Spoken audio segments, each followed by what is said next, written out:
On reprend donc la question de l'idéologie et de la politisation avec un tout petit pas de côté, puisqu'on a appelé cette séquence « Fétiche, tabou, falsification », comment les savoirs sont rendus indisponibles. Alors je vais commencer par une communication assez large et à la fois d'histoire des sciences et un peu d'épistémologie, un peu d'expérience personnelle. Puis Denis Dupré va nous parler de la manière dont on a fait de la violence un tabou dans les réflexions actuelles, en particulier sur comment les sociétés vont faire face à ce qui nous arrive avec les changements environnementaux. Puis Thierry Ribaud va nous parler d'une manière beaucoup plus précise d'une question très importante qui est la question d'une sorte de sémantique institutionnelle qui s'est installée sur la résilience et en particulier sur la résilience après les événements dramatiques ou tragiques de Fukushima et donc les événements qui concernent le nucléaire civil. Je suis supposée à la fois m'occuper de la table ronde ou du symposium, je ne sais plus comment on appelle ça, et de ma communication. Donc j'ai du mal à me présenter moi-même, mais je voudrais quand même que vous sachiez, je suis historienne de formation travaillant sur la Révolution française. J'ai travaillé sur des enjeux de violence, d'après-coup de la violence, et j'ai travaillé sur des enjeux épistémologiques sur mes objets. Je suis arrivée dans l'équipe STIP très récemment en novembre et dans l'équipe Pacte en janvier 22. Et donc c'est depuis une nouvelle casquette, mais où je cherche à transférer ce que j'ai pu comprendre des sociétés disons, qui subissent des violences fortes, et en ayant réfléchi sur la question démocratique que j'arrive dans l'équipe. Aujourd'hui, je fais donc un travail qui est un peu différent, et je vais vous proposer donc cette communication sur fétiche, tabou, falsification, comment les savoirs sont rendus indisponibles, et plus précisément sur la question des tabous, de la censure, de la scolastique, que devient la valeur savoir.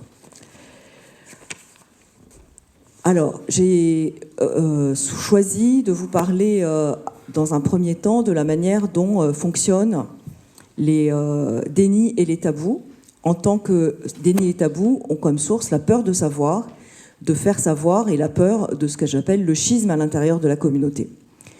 Cette question de peur de savoir et du déni a partie liée avec l'ensemble de ce qu'on pourrait appeler l'évolution des savoirs eux-mêmes et le sentiment de toute puissance humaine qui est entamé sur le plan narcissique par des grandes découvertes, que ce soit celle de Copernic, qui a mis énormément de temps, comme vous savez, à pouvoir être admise, celle de Darwin, qui est toujours pas admise par tout le monde, et celle de Freud, qui est encore moins admise par tout le monde, avec des débats qui sont tout à fait légitimes, mais qui montrent que les révolutions scientifiques sont toujours laborieuses et qu'elles sont toujours confrontées à cette question des dénis et éventuellement, puis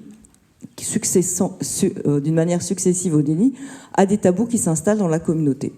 Peut-être que notre nouvelle irréparable, renoncer à la croyance en l'illimité des possibles avec des ressources illimitées, opère finalement une nouvelle entame narcissique, et que la conscience des risques systémiques globaux est peut-être notre quatrième entame narcissique qui conduit soit du côté des scientifiques mais aussi de la société, et dans un premier temps je ne séparerai pas, au renoncement apathique, à ce qu'on a déjà évoqué qui pourrait être la panique complotiste, à une poursuite dans le déni du travail as usual. Je sais bien, mais quand même, et donc on sait bien que le PIB, c'est pas quelque chose qui ne mérite pas d'être interrogé. On sait bien qu'on n'est pas à l'équilibre, mais on fait des modèles à l'équilibre. Et donc je sais bien, mais quand même. Et puis quand même, pour un certain nombre, risquer des pas de côté. Ce savoir inaudible ne forme pas de conscience politique, ne forme pas de conscience politique pour l'environnement. L'effroi produit par le savoir produit de l'apathie, Et pour pouvoir réagir, il faudrait retrouver la chair de la colère pour retrouver l'enthousiasme ou le feu sacré. Cette question du feu sacré ou de l'enthousiasme, il a été évoqué sous d'autres formes qui supposent une interrogation collective, puisqu'on a réintroduit la notion de spiritualité à plusieurs reprises, en particulier dans la première séance, mais aussi à d'autres endroits de manière émaillée. Et peut-être qu'il faudrait se mettre d'accord sur la manière de réinvestir cette question de l'enthousiasme et des émotions à l'intérieur de nos travaux. Réinvestir l'imaginaire d'un futur possible sans nier les processus d'effondrement est loin d'une idylle dénuée de conflits. Sortir des débats publics ou scientifiques binaires et donc défragmenter le débat scientifique, s'émanciper enfin du fétiche argent et de l'évaluation.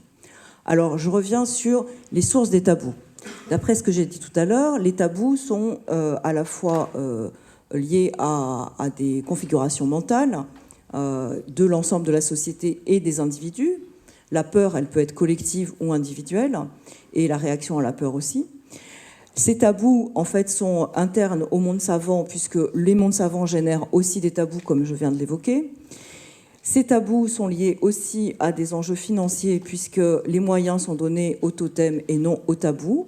Et on peut évoquer, évidemment, la manière dont sont financés les projets d'intelligence artificielle et comment ne sont pas financés nombre de projets qui concernent les humanités. De ce fait, on peut dire que le savoir est indissociable de ces conditions de production. Et de ce fait, on peut dire que ces conditions de production, en tant que telles, sont des objets politiques, et que le premier tabou du monde académique, c'est le tabou de cette reliance à des conditions politiques, et donc de savoir qu'immédiatement nos objets sont pris dans des réseaux du disciple politique, du faisable politique, et que c'est très difficile de maintenir l'hypothèse de savoir qui serait complètement apolitique. Ça ne veut pas dire qu'il n'y a pas un contrôle à avoir sur les processus de politisation, mais nécessité d'interroger nos conditions de production, d'interroger le rapport qu'on entretient à la demande sociale, et d'interroger quand cette demande sociale est en fait une demande néolibérale de soutien d'une industrie à laquelle on n'adhère pas nécessairement, et qui élimine un certain nombre d'objets de recherche qui justement ne répondent pas. Il se trouve que récuser un tabou fait du chercheur une sorte de schismatique isolé, à l'instar d'un Galilée ou d'un Copernic. Et le tabou apparaît ainsi comme un fondement de la communauté et non pas seulement comme une croyance. Selon Kuhn, les paradigmes ne peuvent être abandonnés que lorsqu'ils sont vraiment épuisés, c'est-à-dire qu'on n'arrive vraiment plus à construire des objets de recherche à partir de ces paradigmes, et que les résistances mentales cèdent. Et, dit-il, ces résistances mentales cèdent que quand il y a vraiment un autre paradigme qui a réussi à se construire d'une manière, je dirais, tuilée avec l'ancien paradigme, et que donc il y a un certain courage à avoir pour continuer les pas de côté et construire une communauté qui propose un autre paradigme. Cette communauté, elle peut être une communauté relativement paria pendant un certain temps. Les individus peuvent être isolés dans leur propre champ, ils peuvent être dans la difficulté par rapport à leur propre laboratoire. C'est pas tout à fait la même chose.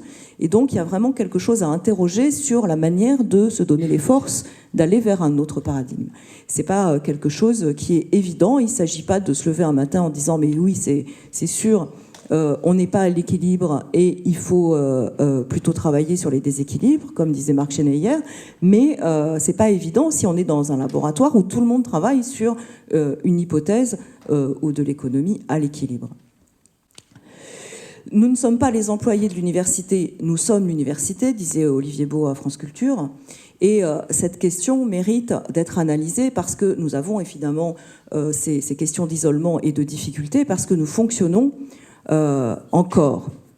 On a une conception corporative du métier, au sens où c'est les pairs qui décident de ce qui est légitime et illégitime, que les procédures, les méthodologies et les paradigmes dépendent de l'accord ou du désaccord des pairs. De même que l'Église et la société chrétienne sont un corps mystique dont la tête est le Christ, l'université telle qu'elle est née au XIXe siècle aspire à être une sorte d'étoile autour de laquelle gravitent des satellites éclairés par sa lumière, qui n'est autre que la science pure. Et donc il y a l'idée d'une pureté de la science à l'origine de la création de nos corporations. Et c'est pour ça que c'est le tabou fondamental de savoir qu'on a des conditions de production qui font de nos objets des objets immédiatement politiques. Le respect de la science est alors lié au XIXe siècle à des convictions philosophiques qu'on considère progressistes et politiques avancées, qui rapprochent à ce moment-là les scientifiques et les littéraires, chose très différente d'aujourd'hui, mais encore qu'on essaye de le faire, ralliés aux méthodes pratiquées dans les universités allemandes. Donc on a comme ça toute une histoire de l'université qui explique aussi nos blocages, nos verrous actuels, et qu'il faut revisiter.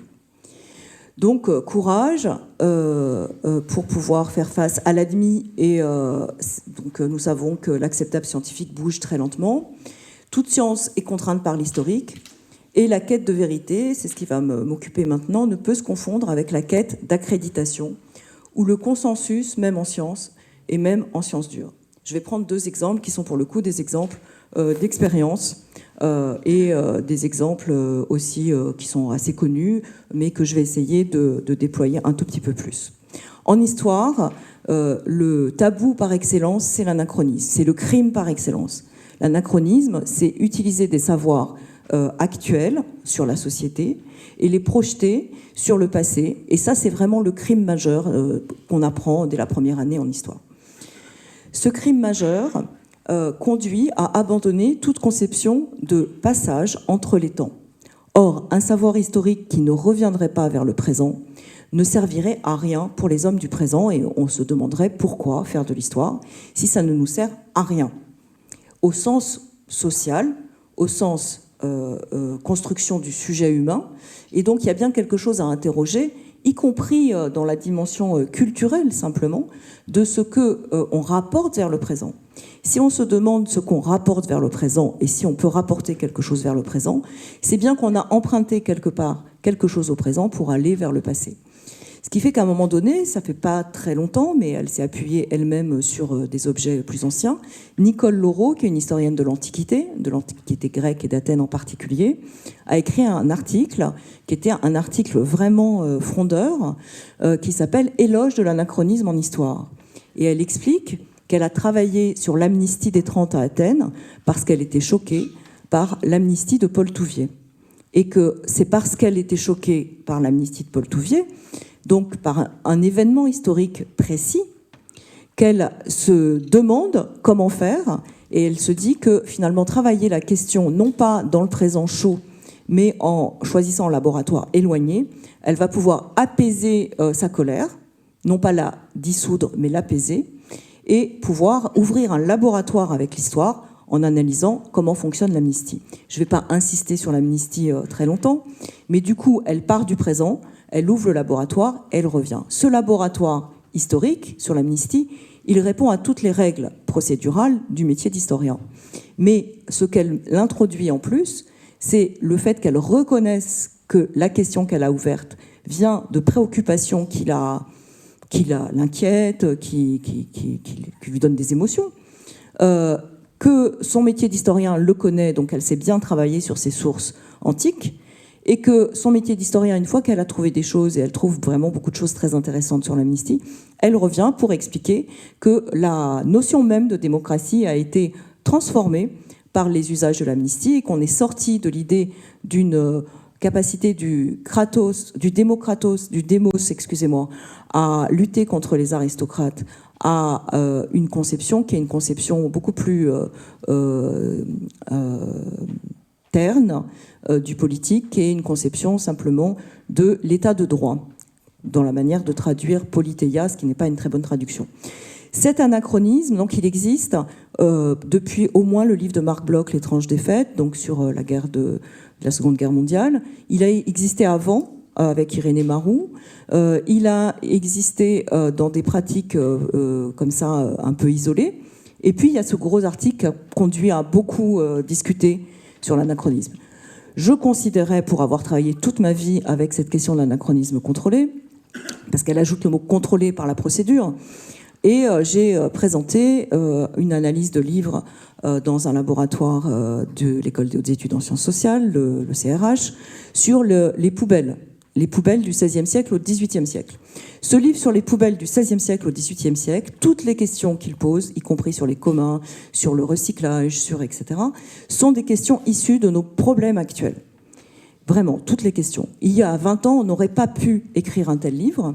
Et donc, j'ai demandé aux auteurs pourquoi ils passaient sous silence cette question de l'anachronisme. Et la réponse qui m'a été donnée, c'est une non-réponse. C'est en fait un gardien du temple du laboratoire, le vieux monsieur que je respecte beaucoup, Robert Dessimon, qui a répondu « mais on va quand même pas parler d'anachronisme ». Voilà. Donc le débat a été clos plus de 20 ans après la publication de l'article de Nicole Leroux. Anthropocène, Capitalocène, j'en dis juste un mot parce que je vois que je ne respecte pas le temps. Alors, Anthropocène, Capitalocène. Anthropocène, ça supposait être l'ensemble de l'humanité qui est responsable de notre situation. Et qu'est-ce que ça fait de dire que c'est l'ensemble de l'humanité? C'est que ça gomme la responsabilité de ceux qui ont vraiment pollué, que ce soit les pays du Nord, ou que ce soit, disons, les capitalistes ou les gouvernements capitalistes. Enfin, après, on peut rentrer dans les détails. Mais ça gomme cette question de contradiction entre le travail et le capital. Et donc, les gens qui ont réfléchi à cette question ont proposé de le réintroduire dans la notion de capitalocène et de réintroduire la question de classe. À ce moment-là, Bruno Latour a proposé la notion de classe écologique. Et en fait, la proposition de classe écologique gomme à nouveau la contradiction entre le capital et le travail à la fois comme question de valeur, et le travail aussi comme lieu, comme aujourd'hui, de noyaux sociaux très importants dans notre société qu'on n'a pas encore remplacés. Donc, le débat entre Anthropocène et Capitalocène, eh bien, c'est un débat sur la manière de rendre tabou les questions sociales classiques qu'on a évoquées hier également. Alors, je voudrais dire que le refus de reconnaître l'incomplétude du savoir conduit à une scolastique, parce que quand on n'arrive pas à introduire un anachronisme en histoire, eh bien, effectivement, il faut constamment répéter les mêmes méthodes, les mêmes objets. Et donc, il y a quelque chose qui s'affadit, et on répète finalement des choses connues, et on fabrique une sorte de cartographie scientifique à l'échelle 1. Évidemment, une échelle 1 est illisible. Donc, on est dans une fragmentation infinie des objets qui prétend à l'accumulation, mais on n'arrive pas à fabriquer la carte. Et même si on arrivait à fabriquer la carte, elle serait illisible. Le refus de la théorie, qui est très très présent dans les sciences humaines et sociales aujourd'hui, et en particulier dans les disciplines empiriques comme l'histoire et l'anthropologie, est un refus de critique de la méthode, qui est une méthode quand même souvent routinisée. Le refus des hypothèses audacieuses, et donc on a une conception linéaire du progrès du savoir, ce qui fait que certaines avancées, par exemple celle de Nicole Leroux, eh bien, peuvent facilement être désavouées, oubliées, et donc on est constamment à recommencer, et donc on assiste à une censure multiforme et à une marchandisation. C'est le deuxième objet qui me paraît important. Évidemment, en 3 minutes, ça va être un peu court, mais je voudrais quand même revenir sur un certain nombre de questions historiques sur ce refus de transformer l'université en lieu marchand. Il y a une distance prise dès le début, dès le 19e siècle, par des professeurs de faculté des sciences avec une recherche tournée en priorité vers les besoins de l'industrie. En 1895, Émile Duclos, qui est un disciple de Pasteur, participe à des recherches de sciences appliquées et pense qu'il ne faut quand même pas attirer à la faculté des sciences des candidats se destinant à l'industrie. Il est très modéré dans sa formulation, mais enfin, il se méfie d'une manière importante d'une confusion des genres. Le doyen Apple craint que la délivrance de diplômes pratiques fasse tort aux enseignements élevés. Et là, on est dans le corporatisme. Le mathématicien Émile Ricard ne veut pas que l'université de Paris n'ait plus qu'un seul souci, fabriquer des produits pour l'industrie. Nous devons penser d'abord à la science qui s'appelle pure, je vous ai dit ce que je pensais de cette pureté, et consacrer à son développement toutes nos ressources. Enfin, le chimiste Haller, qui pourtant avait beaucoup de contacts avec les industriels, affirme « c'est aux ressources que l'industrie chimique allemande a trouvées dans les universités qu'elle doit sa prospérité. Ce ne sont pas les techniciens qui en sont les artisans. » Donc il y a vraiment cette question de aussi pour qui l'université travaille. Et cette question de pour qui l'université travaille, eh bien aujourd'hui est devenue extrêmement prégnante parce que, évidemment, le modèle français, qu'on connaît, en tout cas pour les gens de mon âge, est en train de disparaître, en fait, au profit d'un modèle américain qui a toutes ses qualités aussi, mais qui n'a pas la qualité de préserver de la marchandisation. Et cette marchandisation, c'est une marchandisation à la fois des personnes, c'est-à-dire que les différents professeurs changent d'université pour augmenter leur salaire. Il n'y a pas de grille, et donc c'est une conception où, effectivement, le chercheur devient un employé de l'université et n'est pas l'université. La deuxième chose, c'est qu'on vend également les diplômes, et donc en fonction de la hiérarchie des universités, le diplôme se vend plus ou moins cher. Et puis, cette question des carrières se retraduit dans un retour sur investissement, c'est-à-dire que si vous avez un bon diplôme, eh bien, vous pouvez espérer avoir une bonne carrière. Si vous avez un diplôme d'université médiocre, vous aurez une médiocre carrière. Donc on n'achète pas simplement un diplôme, en Amérique du Sud, on dit qu'on achète une carrière. Et donc à partir de là, on a quelque chose qui s'est effondré. Et quelqu'un comme Linda...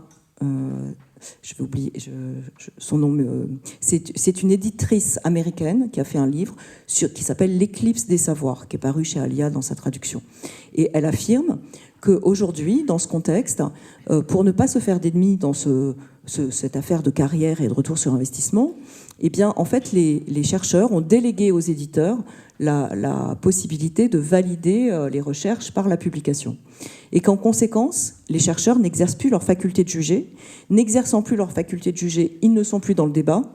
Et ayant tué le débat par le refus d'évaluer leur pairs et de discuter, évaluer pas au sens de disqualifier, mais au sens de débattre vraiment, eh bien, on se retrouve avec des bibliothèques mortes où le fait d'avoir publié un livre suffit et qu'il n'est pas nécessaire de le lire, mais qu'il est nécessaire qu'il ait été simplement installé dans une bibliothèque.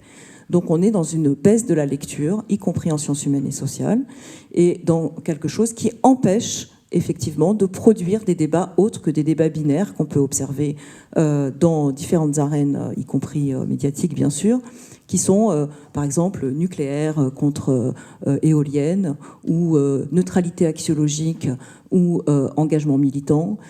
Tous ces débats binaires en fait sont des débats qui sont finalement très éloignés de ce qu'a été la valeur savoir, de ce que peut redevenir la valeur savoir, comme lieu de possibilité d'imaginer un monde futur et donc d'imaginer que nous avons une fonction qui est également politique. Merci.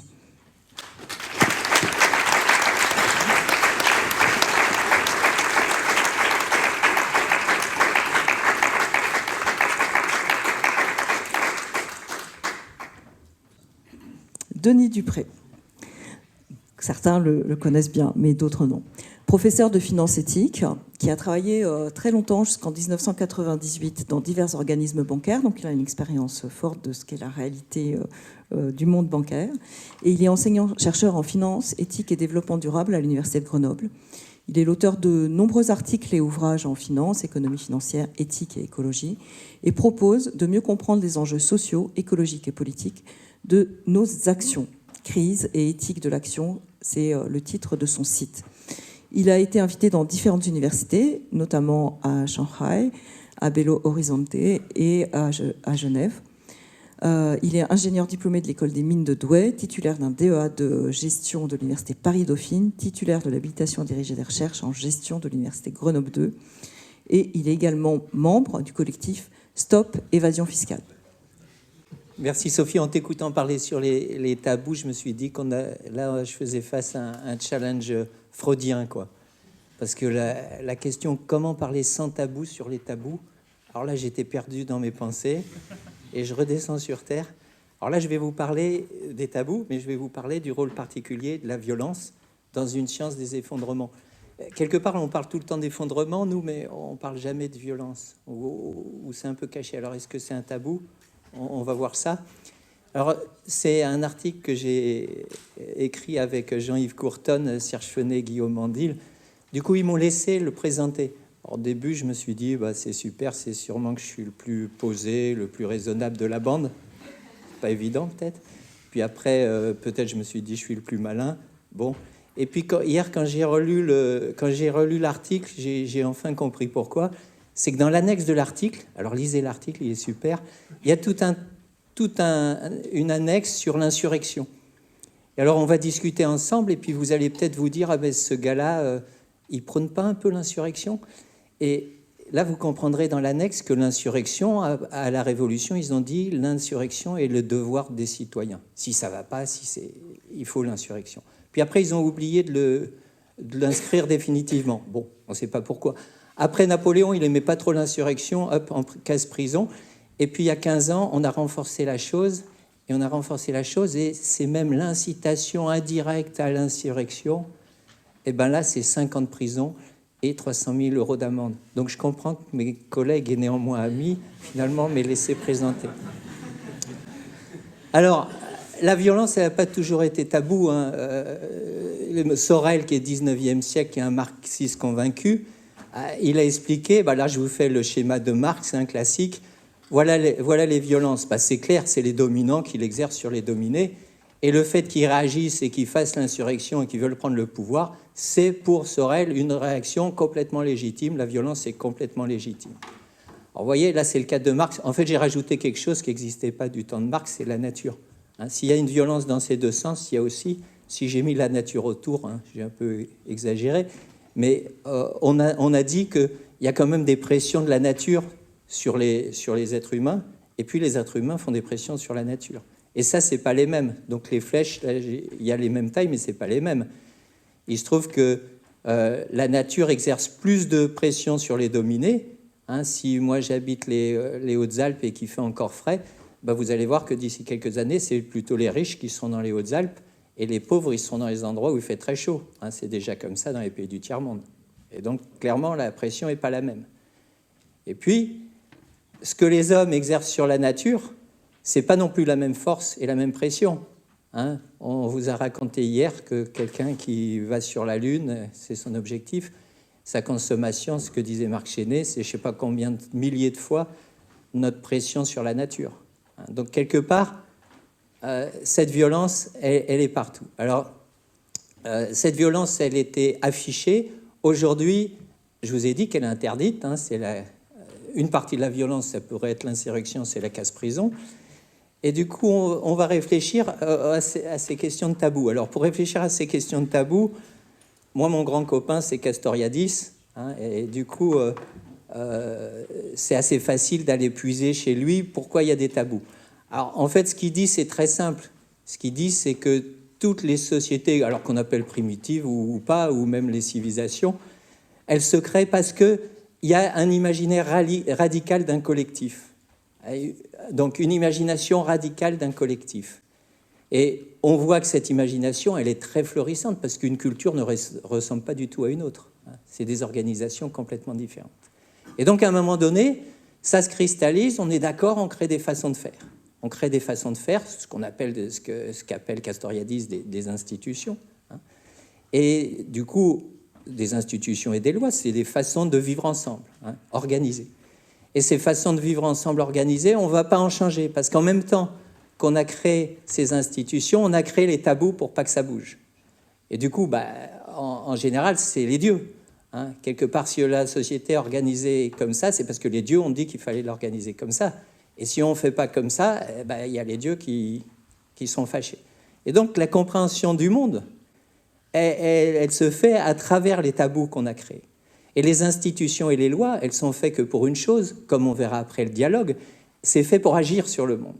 Comment agir ensemble sur le monde? Donc, la question de l'action sur le monde. Donc ça, c'est les sociétés hétéronomes. Donc, je vous ai dit primitives ou autres. Mais aujourd'hui... Alors aujourd'hui, regardons un petit peu. Alors reprenons la finance, parce que je suis prof de finance comme Marc Chenet. Si on commence à toucher, alors moi je fais travailler mes étudiants en éthique sur, ils prennent le sujet qu'ils veulent, alors ils prennent à un moment donné les produits financiers agricoles, la spéculation sur les céréales. Marc Chenet vous a montré la hauteur de cette spéculation. Et là, ils font une enquête et puis ils regardent l'impact sur les paysans les plus pauvres, qu'est-ce que les prix font quand il y a variation de ces prix, qu'est-ce que ça impacte la société et les hommes, la nature, etc. Et ça, c'est quelque chose qu'on ne demande jamais à faire aux étudiants. Ils font ça, ils en concluent quoi? Ils en concluent que il faudrait arrêter cette spéculation. Après enquête. Bon. Et est-ce que c'est possible d'arrêter cette spéculation? Alors la question, elle est, c'est quoi la spéculation? C'est le fait qu'on peut vendre des paris, on peut faire des paris entre nous sur des marchés organisés. Et un tabou de la société, de notre société moderne, économique, c'est les marchés. C'est-à-dire toucher au marché, dire qu'il y a des choses où il ne faut pas faire de marché, c'est un véritable tabou, y compris sur l'évasion fiscale. Quand on a fait une lutte avec Marc Chenet et d'autres contre l'évasion fiscale, et puis l'équipe STIP, on s'est bien rendu compte qu'il y avait une réaction hyper violente parce que c'est un tabou, parce qu'y compris la fiscalité est vue comme un marché. Les entreprises doivent être libres de choisir où elles payent leurs taxes, etc. Ça fait partie, c'est un marché, ça ne doit pas être remis en cause. Donc le marché ne doit pas être remis en cause. Il y a un autre tabou qu'on peut découvrir par un exemple vécu, c'est un deuxième tabou qui ne concerne pas les marchés, mais qui concerne un autre truc tabou, c'est la propriété privée. Si vous touchez à la propriété privée, alors là, c'est la fin. Il faut vous détruire. Et du coup, la propriété privée, elle se loge même partout, parce que quand vous mettez en cause, par exemple, le greenwashing des fonds éthiques, derrière ce greenwashing des fonds éthiques, il y a quoi? Il y a le fait qu'on ne veut pas toucher, quand on vous vend un fonds éthique pour atteindre le 2 degrés, faire un monde à moins de 2 degrés, vous allez regarder ce qu'il y a dans ces fonds éthiques, vous allez trouver LVMH. Est-ce qu'on est sûr qu'avec les parfums, peut-être ça va aider, hein? On va parfumer le monde, ça va peut-être aider. Et puis Tesla, par exemple. Alors Tesla, peut-être qu'en faisant avec les bitcoins, à un moment donné, ils proposaient que ce soit fait avec de l'énergie solaire. Donc c'est peut-être génial. On va peut-être vers le monde à 2 degrés. Mais quelque part, ce qu'on ne veut pas toucher, c'est à cette propriété privée. Et qui est détenteur d'une grande partie de la propriété privée et de la propriété des moyens de production? C'est les entreprises. Hein, donc il ne faut pas toucher aux entreprises. Donc on voit qu'il y a des tabous puissants. Alors nous, en finance économie, c'est la propriété privée et le marché. Si vous touchez à ces deux choses, ça ne peut pas bien se passer. Alors, un troisième tabou qu'on va voir aujourd'hui, c'est la violence. C'est un tabou, la violence. Il ne faut pas de violence. Y compris ici. Y compris aussi, je vais essayer de ne pas faire de tabou sur les tabous, ce ne serait pas bien pensant d'avoir invité des gens qui pensent radicalement différent. Hein? Parce il pourrait y avoir de la violence verbale, de la polémique forte. Et qu'est-ce qu'on adore aujourd'hui? C'est le dieu du consensus. Hein? Le consensus est un dieu, s'il y a polémique, c'est pas bien. On va dire c'est pas bien. Alors que, on va voir ça. On va voir la suite. Donc il y a ces tabous et puis le tabou de la violence qui est un tabou très fort. Alors par rapport à ce tabou de la violence, comment peut fonctionner, on va reprendre Castoriadis, comment peut fonctionner une société sans tabou? Et ça, c'est ce qu'il décrit comme la démocratie. Alors lui, il prend l'exemple de la démocratie athénienne, mais ça n'a aucune importance. Hein. Et comment fonctionne une société sans tabou? Il faut qu'elle casse ses tabous à un moment donné et qu'elle comprenne plus le monde à travers ses tabous. Et qu'est-ce qu'il y a de différent par rapport à l'autre graphique? C'est l'autre graphique, les lois sont fixes. Et quand on comprend le monde, on le comprend par rapport au tabou. Mais là, on ne va plus le comprendre par rapport au tabou. On va chercher à comprendre le monde collectivement par le logos. Et le logos, c'est le dialogue entre nous aujourd'hui. C'est ce dialogue-là qui est le logos. Et c'est un dialogue, alors chez les Grecs, c'est le dialogue rationnel. Et c'est là où il y a la science. Parce que ce n'est pas quelque chose, on ne va pas agir sur le monde que par les émotions. On va agir sur le monde par aussi une forme ou une autre de rationalité. Et on va la trouver dans ce logos. Donc c'est là où on va loger la science.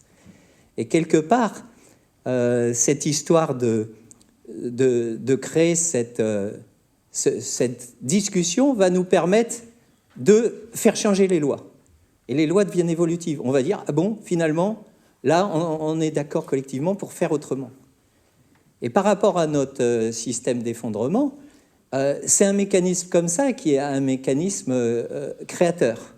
Alors pourquoi il serait créateur? Parce que en fait, on a un besoin radical de changer le monde. Alors je prends un exemple, par exemple. Je vais faire une polémique avec Gaël Giraud qui n'est pas là. Voilà. Donc je m'excuse, hein, je ne sais pas quand est-ce qu'il pourra me répondre. Voilà. Et donc, quelque part, qu'est-ce qu'il me dit, Gaël Giraud? Alors il me dit, il y a 2 milliards d'êtres humains qui vont sûrement puis pouvoir rester chez eux d'ici 10, 20, 30 ans. Alors ça, quand j'ai entendu ça il y a 2-3 ans, ça m'a mis un coup dans le foie, quoi. 2-3 milliards d'humains, ils ne peuvent plus rester chez eux.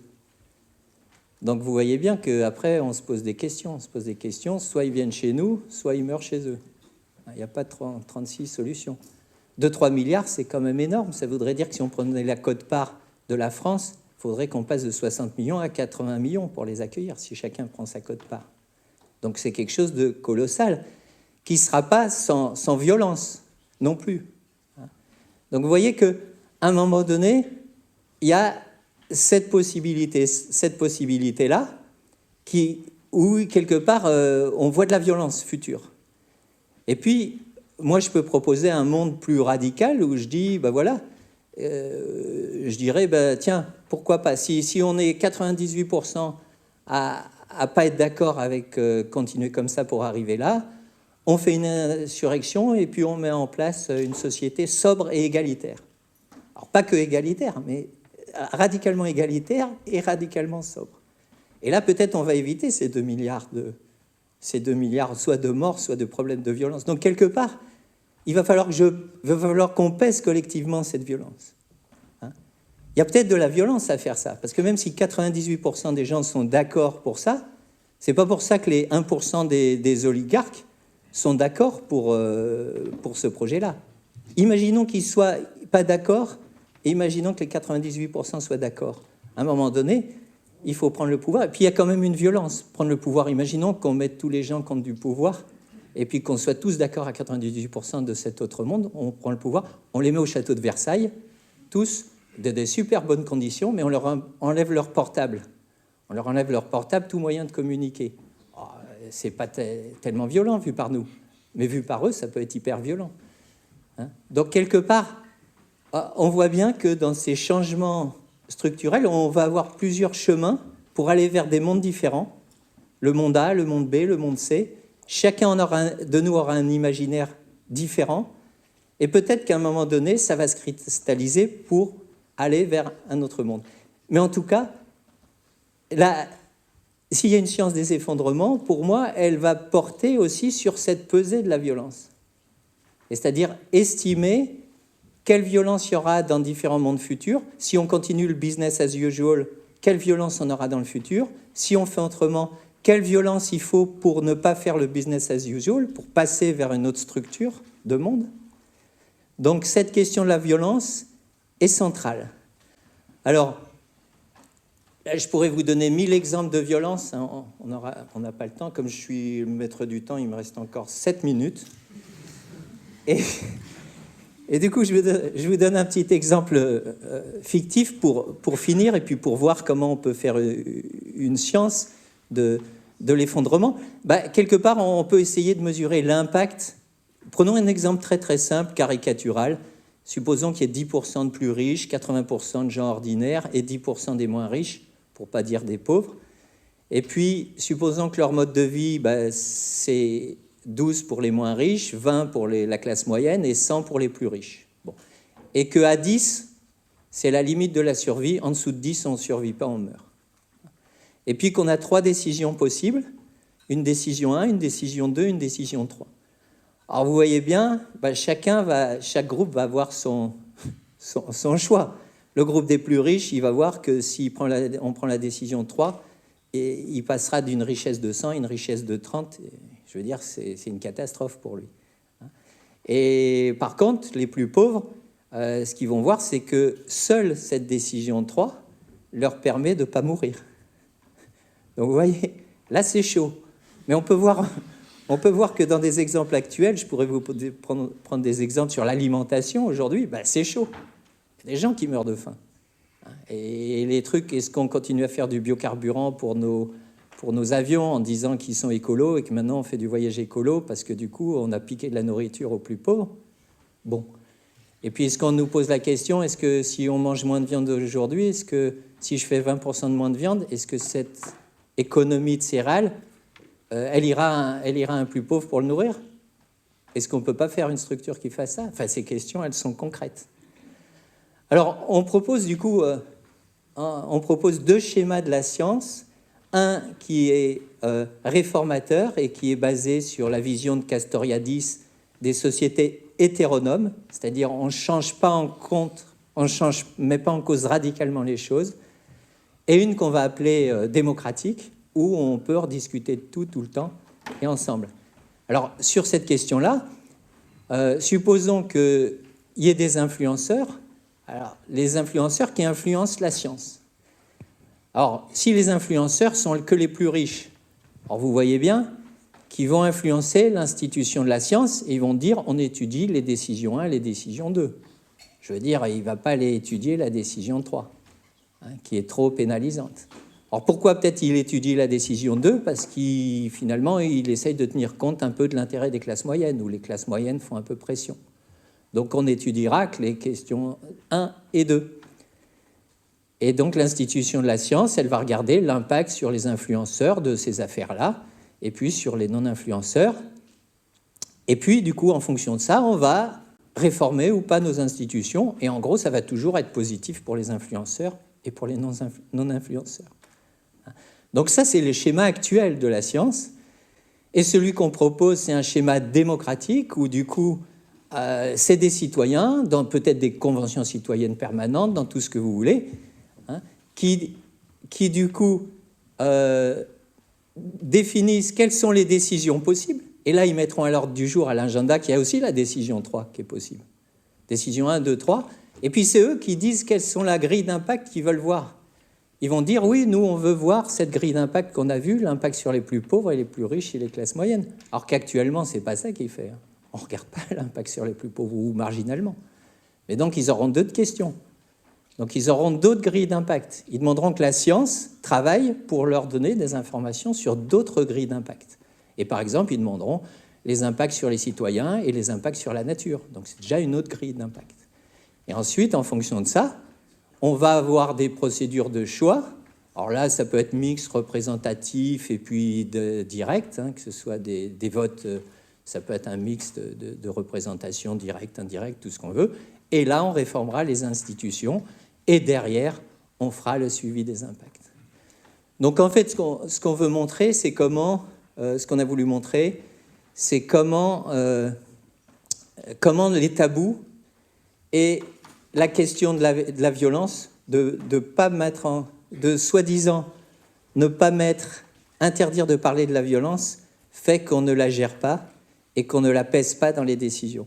Or, il n'y a pas pour nous, il n'y a pas d'études ni de science des effondrements possibles si on ne pèse pas les violences actuelles et futures et celles qui sont nécessaires à la transformation vers un autre type de monde. Voilà. Donc, il me reste 2 minutes, un peu moins. Non, c'est ça. Voilà. Donc là, je vous ai mis le tableau du GIEC, c'était pour revenir sur le GIEC. Vous voyez tous les scénarios qu'il a pris. C'est vrai que j'ai parlé d'un scénario, par exemple, qui paraît abracadabrant. Tout le monde devient sobre et le monde est très égalitaire.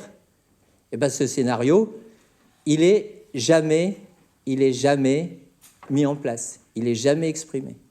Et du coup, on ne sait jamais, si jamais on était tous sobres et égalitaires, est-ce que les ressources de la planète suffisent pas à chaque moment ? On ne le sait pas.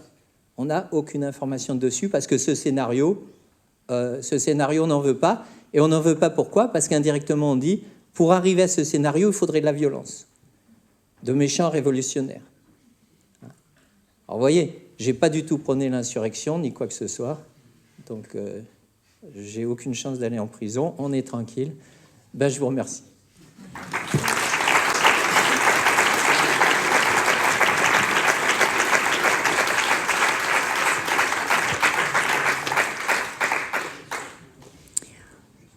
Alors, le lien est facile aujourd'hui, vous avez entendu, il s'agit de retrouver cette question du tabou et aussi de retrouver l'idée que les individus sont polarisés en valeurs Alors moi, je l'ai évoqué de manière très liminaire, j'avais prévu plus, mais je me suis un peu pressée. Mais je l'ai évoqué avec Nicole Laureau, c'est parce que l'amnistie de Paul Touvier l'angoisse et la met en colère qu'elle ouvre un chantier. Là, du côté de Denis, les hypothèses, c'est l'injustice comme nécessité de réagir. Et donc, on peut retrouver dans les deux cas l'idée que les êtres humains, en polarisant le monde en valeurs, fabriquent un antifatalisme et agissent. C'est une phrase de Canguilhem. Et c'est en combinant l'entendement et les sensations que le jugement critique peut se constituer. Et donc, il y a bien quelque chose où on appréhende le monde, et c'est le retour sur cette appréhension du monde qui fabrique, donc, dans une certaine mesure, la politisation du sujet pensant, et ensuite, de différentes manières, par les institutions et par les positions prises au regard des institutions, la possibilité de pouvoir faire valoir ce qui était tabou pour pouvoir le prendre en charge et transformer. Dans les questions qui nous préoccupent, évidemment que cette manière de produire une pensée critique qui lève le tabou, c'est une manière de reconnaître la politisation, puisqu'on va transformer la grille des lieux où on habite, quels que soient les lieux en question, que ce soit l'université, que ce soit la cité dans laquelle on vit, ou la ville dans laquelle on vit, que ce soit la cité au sens large qui nous intéresse. Je vais maintenant donner la parole pour non pas un autre exemple de tabou, mais plutôt un exemple de totem, et comment les totems peuvent mettre dans l'ombre toute une série de questions. Et le travail va être fait donc sur cette notion de résilience qui est très à la mode, et quelles sont ses conséquences en termes d'appréhension du monde et de la possibilité ou de l'impossibilité justement de le polariser en valeurs. Il me semble que de ce point de vue-là, on est face à un exemple tout à fait important. Je vais donc donner la parole à Thierry Ribaud. Je reprends mon petit document. Thierry Ribaud est chercheur au CNRS à l'Université de Lille dans un laboratoire qui s'appelle le CLERS. Il a travaillé plus particulièrement sur les processus de production d'ignorance en situation de catastrophe industrielle et sanitaire. Et il est co-auteur avec Nadine Ribaud du livre « Les sanctuaires de l'abîme, chronique du désastre de Fukushima ». Et plus récemment, ça c'était un livre de 2012, « Contre la résilience à Fukushima et ailleurs », qui est sorti en mars 21. Je vous donne la parole, donc pour 25 minutes. Merci beaucoup. Bon, ok, merci. Alors, j'ai créé une catastrophe. Je te suggère d'être un peu plus résilient, tu vas voir, ça va bien se passer.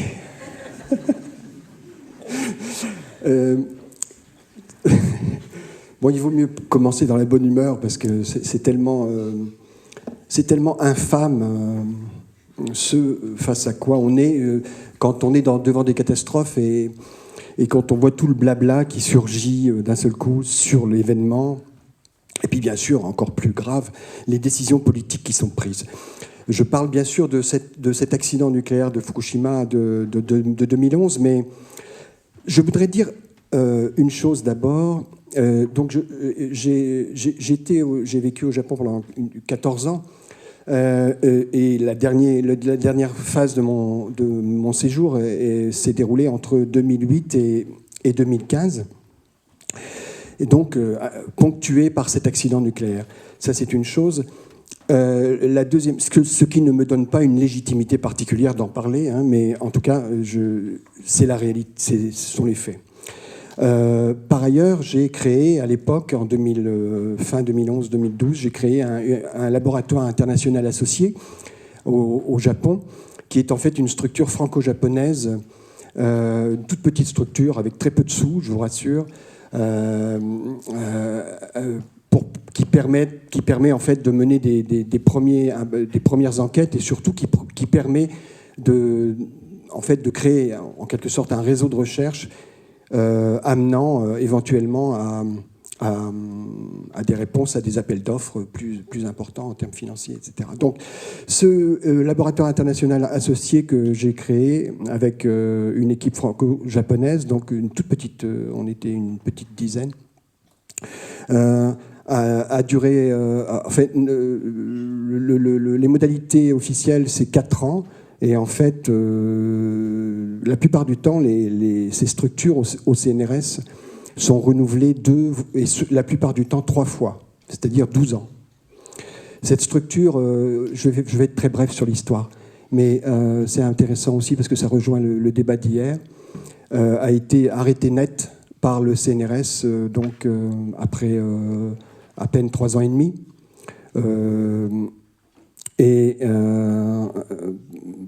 Parce qu'elle produisait des résultats de recherche qui étaient trop critiques par rapport aux autorités japonaises.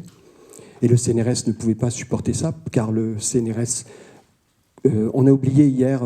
il y a quelqu'un hier qui disait mais je ne suis pas payé par les CEA, je ne suis pas payé par les antinucs, je ne suis pas payé... Voilà. Il a oublié de dire qu'il n'était pas payé par le CNRS, parce que le CNRS fait partie également des institutions de recherche pro-nucléaires. Alors, le CNRS, à la direction du CNRS, a décidé d'arrêter ce LIA.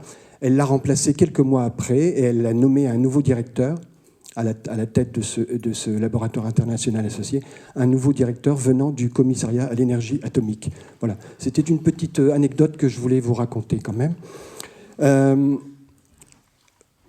Alors, ce qui est intéressant avec la catastrophe de Fukushima, c'est qu'en fait, elle donne lieu, c'est un tournant dans la gestion des catastrophes. C'est pour ça que je considère que la manière dont cette catastrophe a été gérée constitue une heuristique pour toutes les autres catastrophes qui vont survenir après.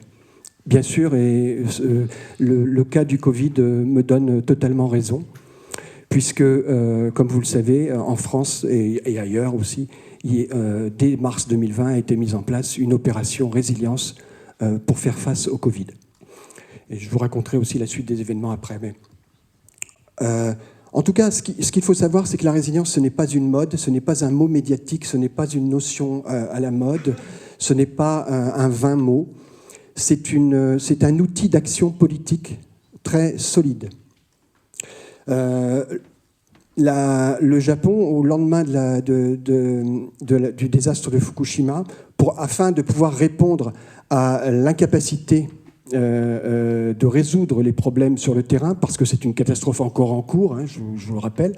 Je ne vais pas rentrer dans les détails ici, mais avec des cuves d'eau usée dont on ne sait plus quoi faire et qui partent dans l'océan Pacifique, avec 3 cœurs de réacteurs qui sont en fusion et qu'on ne récupérera probablement jamais, avec des piscines contenant 1500 bars de combustible usé suspendus dans les airs qui peuvent tomber au moindre tremblement de terre de même magnitude que celui de 2011, etc. La catastrophe est en cours. Et les autorités, bien sûr, le savent depuis le lendemain de l'accident. Et elles ont utilisé ce qu'elles ont appelé une politique de résilience pour pouvoir, en fait, prétendre résoudre l'impossible, en fait. Car c'est bien là l'objectif de la résilience, c'est de prétendre résoudre l'impossible. Qu'est-ce qui s'est passé concrètement pour vous donner des idées très claires ? En fait, en 2012 a été créé un ministère de la résilience nationale pour répondre à la catastrophe nucléaire. Plus précisément, il s'appelle ministère de la construction de la résilience nationale. Donc un ministre de la résilience nationale a été nommé, n'est-ce pas ? Pour vous dire qu'il ne s'agit pas d'un mot médiatique. Qu'est-ce que ça signifie concrètement ? 2 grandes orientations dans cette politique nationale de résilience. Un programme de décontamination d'abord, où en fait on a envoyé depuis le centre de la technostructure, on a envoyé des gens sur le terrain, des experts mandatés dans tous les domaines, que ce soit des physiciens, des médecins, mais surtout aussi des neuropsychiatres, chargés d'aller expliquer aux gens qu'en fait, il fallait qu'ils prennent part à la décontamination. Oui, parce que le cœur de la politique de résilience japonaise, mais c'est vrai aussi pour toutes les politiques de résilience, c'est d'apprendre à chacun à évacuer sa peur.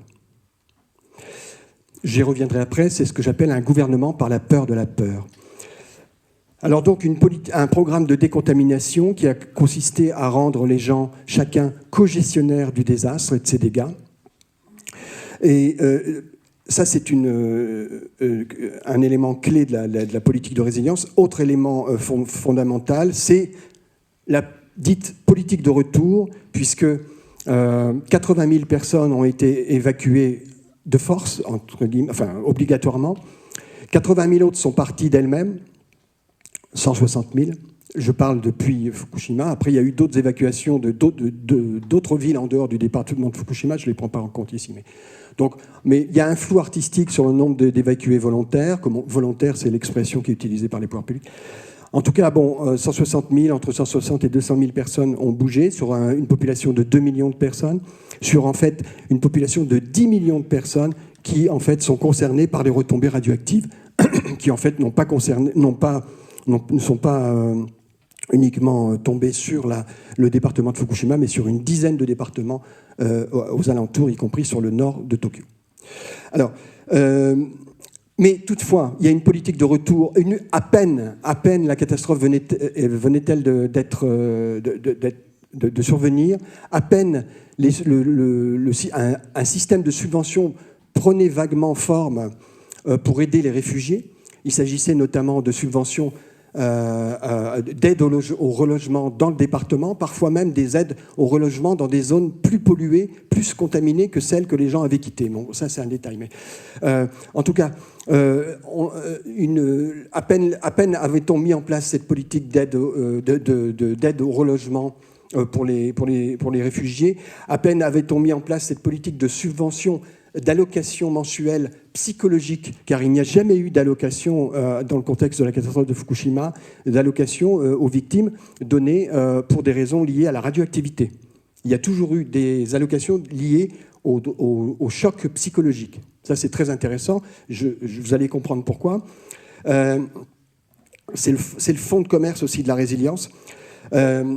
Donc, alors, à peine cette politique d'aide aux victimes était-elle mise en place qu'on envisageait déjà la politique de retour, qui consistait en fait à menacer les gens de fin de possibilité d'être logés gratuitement, à menacer les gens de fin de subventionnement, et puis à reconstruire des écoles dans les villages encore contaminés. Voilà. Bon, tout ça, ce sont, je dirais, ce sont les éléments forts de la politique de résilience menée par le ministère de la Résilience nationale au Japon après la catastrophe de Fukushima, avec cette idée centrale, je cite les responsables de cette politique: il est important pour calmer sa peur d'être exposé à la radioactivité.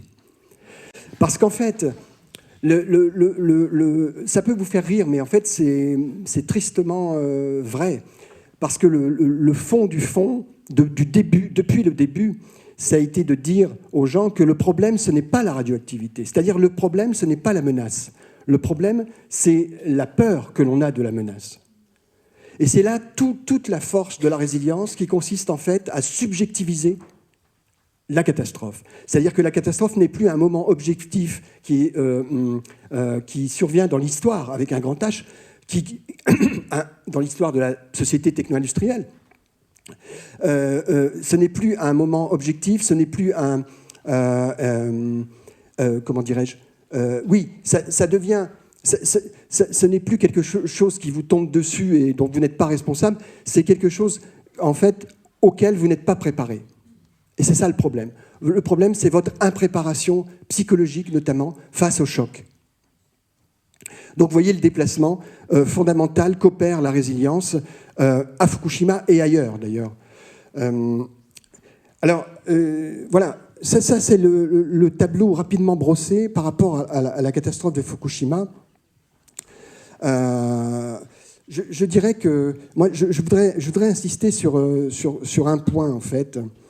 Parce que bon, il y a beaucoup de choses que moi j'ai développées dans mon travail au fur et à mesure des années. Ça fait 8 ans que je travaille.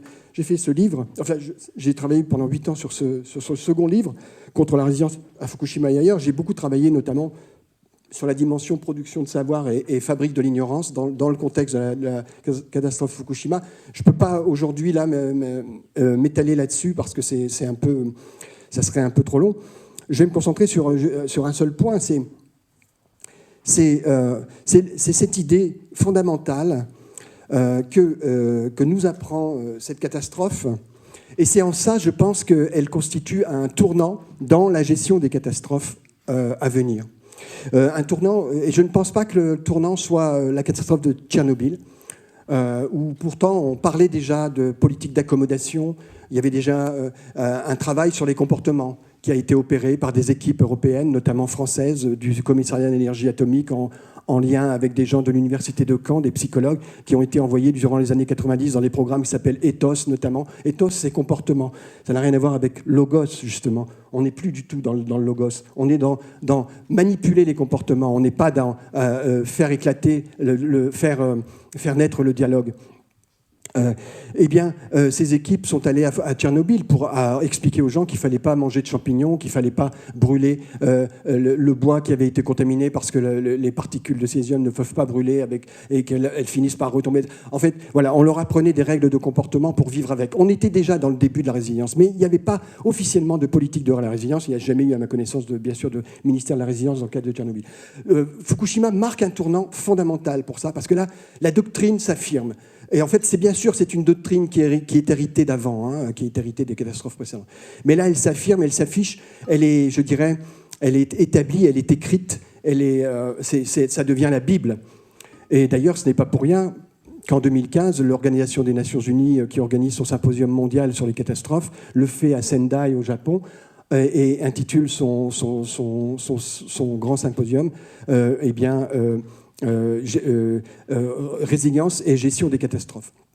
Donc il s'agit bien de mettre devant cet outil comme outil de gestion des catastrophes. Alors,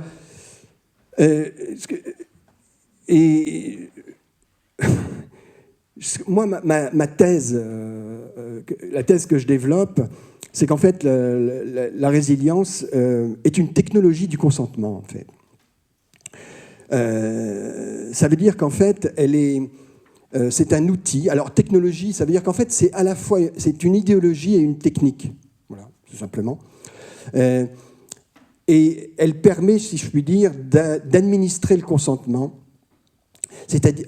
C'est-à-dire, en fait, elle permet, donc, là, il y a plein de ramifications, évidemment, dans le raisonnement, elle permet d'administrer la passion des individus pour la situation dans laquelle ils se retrouvent déplacés. Une catastrophe, en fait, déplace les gens, même quand ils ne bougent pas. Je ne parle pas du déplacement des réfugiés. Je parle d'être déplacé au sens de Gunther Anders, c'est-à-dire de se retrouver dans un monde qui n'est plus le nôtre, dans un monde sous la menace duquel nous nous retrouvons placés alors que nous n'avons rien choisi de cette menace, évidemment. C'est ça, être déplacé. C'est être dans un monde qui ne vous appartient plus, sur lequel vous n'avez plus de prise, en quelque sorte. Eh bien voilà, c'est ça. Il faut administrer le consentement à un monde tel que celui-là, à un monde où on se retrouve déplacé. C'est ça l'objectif des politiques de résilience, notamment en administrant la peur. Je vais y revenir après, mais quand je parle de consentement, administrer le consentement, la résilience comme technologie du consentement, c'est consentir à quoi? C'est consentir d'abord à la technologie. Je dirais même consentir par la technologie et à la technologie. Alors, évidemment, dans le contexte de Fukushima, il s'agit de consentir à la technologie nucléaire, d'amener chacun à se dire que malgré le pire qui nous arrive à travers le développement de cette technologie, qu'est le nucléaire civil, eh bien, malgré ça, on peut quand même relancer un programme nucléaire derrière, parce que de toute façon, il n'y a pas d'autre issue, en quelque sorte. Je reviendrai sur ça aussi. Il y a une fatalisation aussi dans l'esprit de la résilience. C'est un esprit de fatalisation. En fait, il y a une intimité idéologique entre la résiliomanie et la collapsologie, évidemment.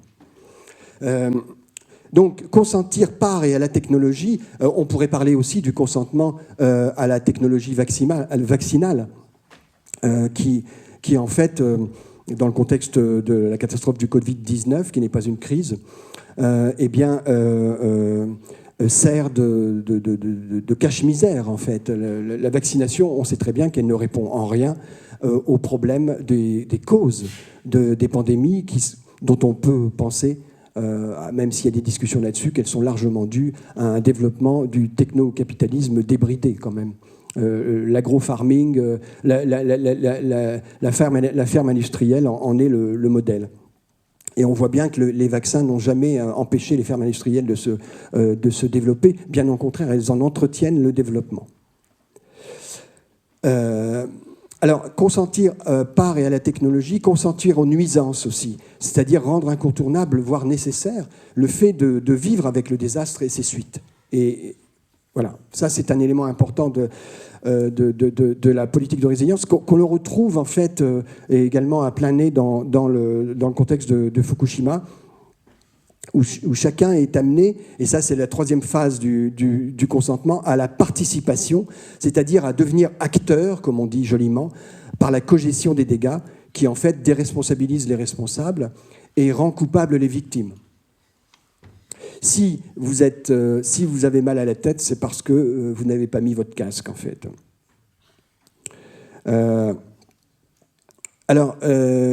Donc, c'est bien ça aussi qui s'opère à Fukushima de manière paradigmatique et heuristique, c'est-à-dire où en fait les autorités sont venues en quelque sorte éduquer les foules, quand elles n'ont pas été d'ailleurs, ces autorités, relayées par des associations dites de sciences citoyennes qui sont venues en fait éduquer chacun à s'accommoder du désastre, à vivre avec, à mesurer son quotidien, à géométriser la vie, même si cette vie est mutilée et même si cette vie n'est pas une vie mais en fait une survie en zone contaminée.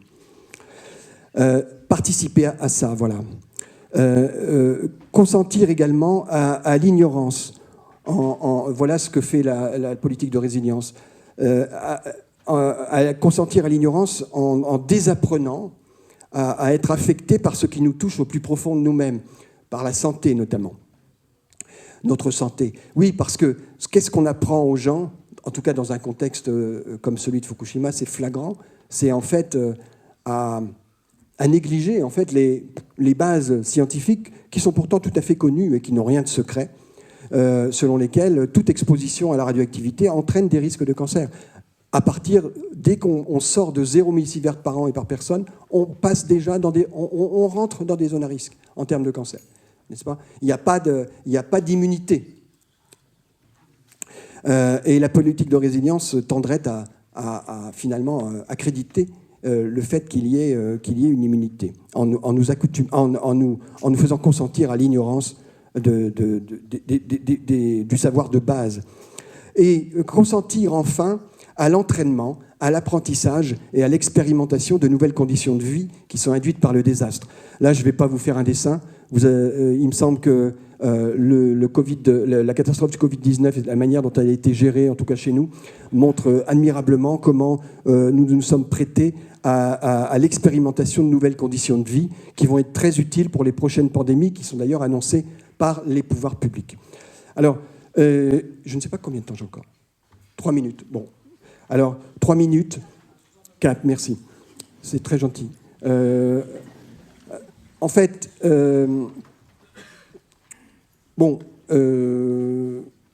3 idées fondamentales de la résilience.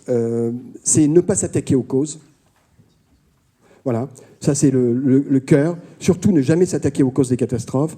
Rendre le désastre subjectif, très important, fondamental.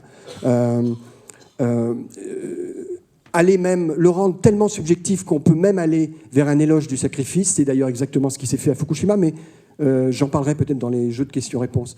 C'est ce qui s'opère également en France avec la création en France, je précise qu'il y a des ambitions de créer une forme de ministère de résilience nationale. On voit ça, on trouve cette idée dans un rapport parlementaire paru en février 2022, le 22 février 2022, juste avant l'annonce de la guerre en Ukraine, rapport parlementaire intitulé de la mission sur la résilience nationale, visant à mettre en place une loi dans la prochaine législature qui s'intitulerait Engagement et résilience nationale. Je peux vous donner le programme en détail après, on va y revenir. Donc rendre le désastre subjectif, quitte à aller jusqu'à l'éloge du sacrifice, voilà bien le programme de la résilience. Et puis troisième élément fondamental, ce que j'appelle l'émotionnalisme, c'est-à-dire une espèce de racisme des émotions, où on fait le tri entre ce qui est bon et ce qui est mauvais d'avoir comme émotion. Et bien sûr, les bonnes émotions, c'est être tourné vers l'avenir, avoir de l'espoir, avoir de la solidarité. Et puis les mauvaises, c'est la colère, la peur, la révolte, le ressentiment. D'où le gouvernement, par la peur de la peur, qu'actionnent en fait de plus en plus les dirigeants dans les situations de catastrophe. Ce qui peut se comprendre, moi je les comprends complètement, puisque la peur, c'est une des rares sources qui peut nous amener à la colère et à la révolte. Voilà. Merci beaucoup pour votre attention.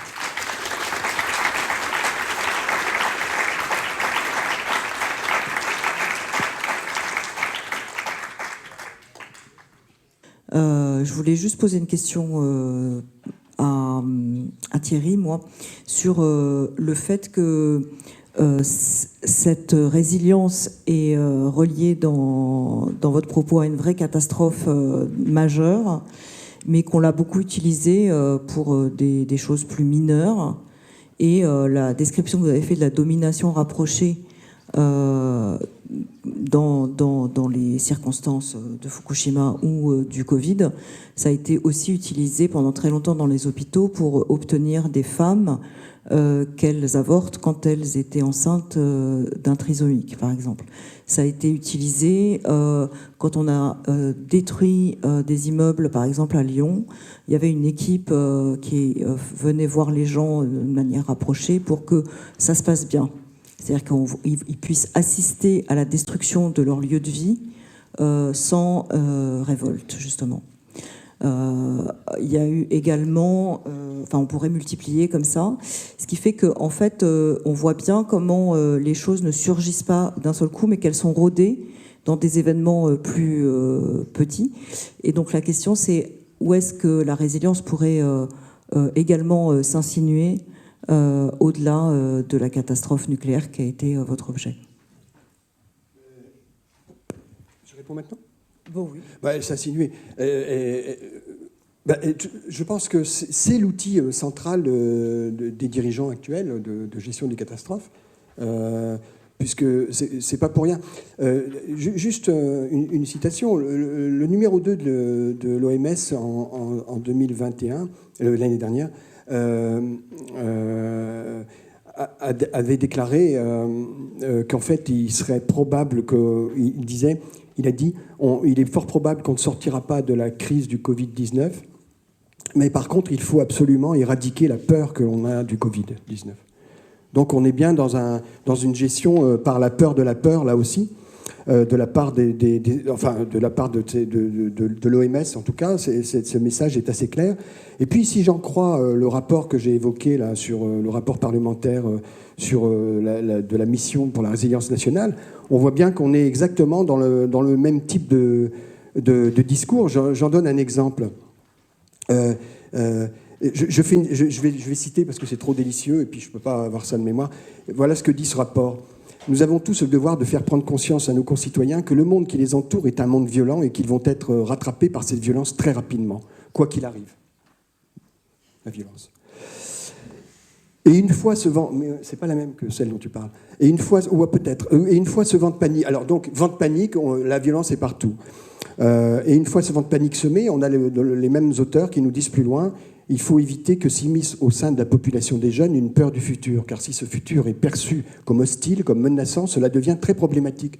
La propension à l'anxiété et à la frustration des générations actuelles tente à réduire notre capacité de résilience collective dans une situation de crise grave.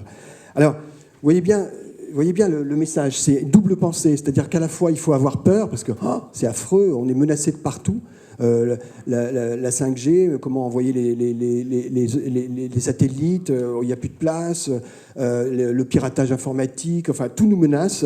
Mais d'un autre côté, surtout n'ayons pas peur. Donc la peur inquiète visiblement, en tout cas. Et j'en tiens pour preuve également cette autre citation du rapport. Alors, tout comme, vous voyez, je vous ai expliqué comment à Fukushima, les autorités ont enjoint la population à participer à la gestion du désastre en décontaminant, afin de ne plus avoir peur de la radioactivité. Et bien là, qu'est-ce qu'on dit ? On dit, votre rapporteur estime qu'il est indispensable qu'en France, les populations soient mises dans la position d'acteurs plutôt que de consommateurs, comme lorsque nous avons été incités à fabriquer nous-mêmes des masques sanitaires. Cette implication pourra en retour réduire le sentiment d'anxiété, voire d'angoisse éprouvée. Voilà. Donc Fukushima et ailleurs, nous sommes en France 11 ans après, et on a mot pour mot la même rhétorique que les autorités japonaises. Est-ce que vous avez des questions à vous poser ? Je voulais faire une remarque. Il me semble que dans la théorie de René Girard de la victime innocente qui est transformée en coupable, il manque une partie. Il n'a jamais expliqué comment ça se passe. Et il me semble que dans notre monde moderne, je viens d'avoir la réponse avec l'outil de la résilience dans l'exposé qu'on vient d'avoir.